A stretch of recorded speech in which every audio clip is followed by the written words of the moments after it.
So, dahil nga matagal na akong hindi nakakain ng mga Filipino food, gagawa ako ngayon ng sardinas na may itlog.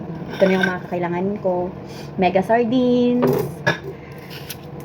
onion or sibuyas. So, dahil wala akong bawang, ito ang gagamitin ko.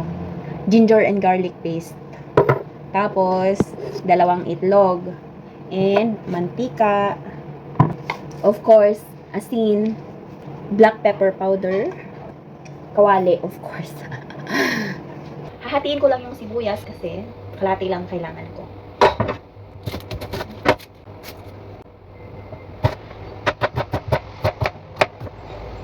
Tapos ko nang hiwain, lutuan time na. Buksan ang kalan, painitin ang kawali at lagyan ng mantika. At kapag mainit na, igisa ang sibuyas. Halu-haluin at ilagay na ang sardinas kapag brown na ang sibuyas. Halu-haluin lang hanggang sa mahilo. Ilagay na ang ginger garlic paste, asin, paminta powder, at hiluhin na naman ulit. At kapag oily na yung sauce ng sardinas, ilagay na ang itlog.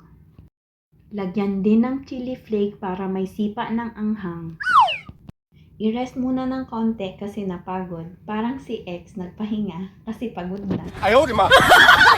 At pagkatapos, halo-haluin muli para mag-dry or matuyo. O ayan, ready na. Siyempre, ihanda na ang hinagiban para sa labanan. Ay, kasangkapan pala. At palalampasin ba naman ang kape sa tanghalian? Bye!